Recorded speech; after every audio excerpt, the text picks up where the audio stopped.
बिस्मिल्लाहिर्रहमानिर्रहीम अस्सलाम वालेकुम। आप देख रहे हैं BN फूड 3। बहुत ही ज़्यादा मज़ेदार और बहुत ही ज़्यादा टेस्टी रेसिपीज़ के साथ आज मैं आपके साथ जो रेसिपी शेयर कर रही हूँ उसमें हम सिर्फ 2 रोटियाँ लेंगे और आधा कप मैदे के साथ इतने मज़ेदार से पकोड़े बनाएंगे कि जो कि बहुत ही ज़्यादा टेस्टी बनते हैं। और अगर आपने बनाए तो आप हर बार इफ्तार में यही बनाना पसंद करेंगे। बहुत ही ज़्यादा टेस्टी, बहुत ही ज़्यादा सिंपल और बहुत ही ज़्यादा जल्दी बनने वाली रेसिपी है। चलें जी जल्दी से स्टार्ट करते हैं।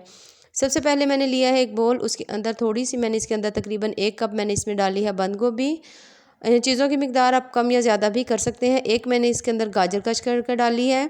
जो भी आपके पास सब्जियां हो आप सब्जियां वही डाल सकते हैं, ज़रूरी नहीं कि आपने यही डालनी है। थोड़ी सी इसके अंदर मैंने सब्ज़ मिर्चें डाल दी हैं और एक इसमें मैंने बारीक सा टमाटर काट के डाल दिया है। थोड़ा सा इसके अंदर मैंने ये जो सब्ज़ फ्रेश होता है प्याज वो मैंने इसमें डाला है और एक इसमें आलू जो है मैंने मैश करके डाल दिया है। जितने आपको स्पाइसेस पसंद हो आप उतने डाल लीजिए, जितना आपने स्पाइसी अपने खाना खाना हो। उसके बाद ये तमाम चीज़ें डालने के बाद आधी प्याली जो है इसके अंदर मैंने डाल देना है केचप का और इसके साथ ही मैं इसमें थोड़ा सा नमक डालूँगी।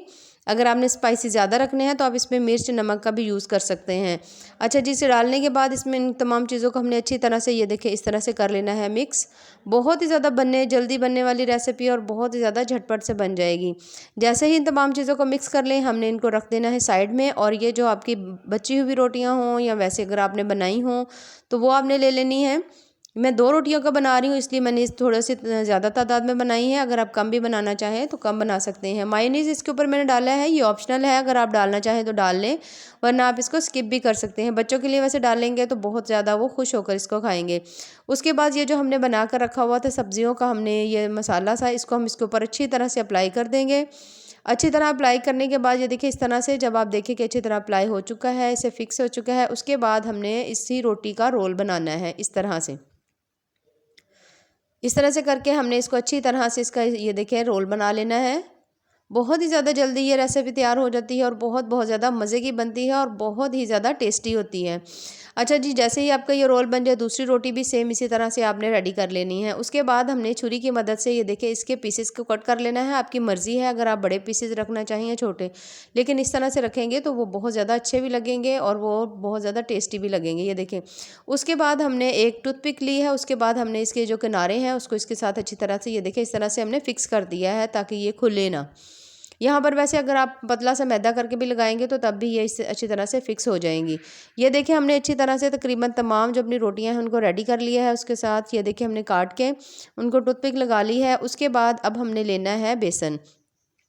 बेसन जो है इसमें तकरीबन मैं 2 से 3 चम्मच ले रही हूँ या आधी प्याली तकरीबन हो जाता है, आधा कप हो जाता है। 3 चम्मच जो बेसन होता है, आधा कप हमने बेसन लेकर उसके अंदर थोड़ा सा हमने जो है इसके अंदर डालना है सूखा धनिया और उसके साथ ही हल्का सा नमक डालकर हमने इसके अंदर पानी डालेंगे और इसका हमने एक पतला सा बैटर बना लेना है। ये देखें इस तरह से अच्छी तरह से जब पतला सा आपका बैटर बन जाए इस तरह से, तो फिर उसके बाद अब जो हमारी ये जो रोटियां होंगी उसको हम लोगों ने इसमें अच्छी तरह से डिप करना है। थोड़ा सा मैंने इसके अंदर धनिया को डाला है ताकि इसकी लुक जो है वो ज़रा प्यारी लगे और फ्रेश सी लगे। अच्छा जी, जो रोटियां थी वो हमने काट के रखी हुई थी सेट करके। उसके बाद हमने इसको इसके अंदर अच्छी तरह से डिप करना है और अब हमने इनको इस तरह से अच्छी तरह से डिप करने के बाद हमने इनको अच्छी तरह से फ्राई करना है इस तरह से। बहुत ज़्यादा टेस्टी बनने वाली रेसिपी है, ज़रूर ट्राई करिएगा और बहुत ज़्यादा मज़े की है। अच्छा जी, जैसे ही इनको तमाम को आपने अच्छी तरह से मैदे के अंदर जो आपने मिक्सर बना कर रखा था उसके अंदर आपने मिक्स करना है इसको लगा के। उसके बाद हमने इन तमाम को फ्राई कर लेना है। तब तक फ्राई करेंगे जब तक इनका कलर जो है वो गोल्डन नहीं हो जाता। जैसे ही गोल्डन ब्राउन इनका कलर होगा हमने इनको उतार लेना है। ये देखिए माशाल्लाह कितने ही ज़बरदस्त लग रहे हैं, बहुत ज़्यादा टेस्टी हैं। आप इसको केचप के साथ लें, दही की चटनी के साथ लें, हर शक्ल में ये बहुत ही ज़्यादा मज़े के लगते हैं और बहुत ही ज़्यादा जल्दी से बन जाते हैं।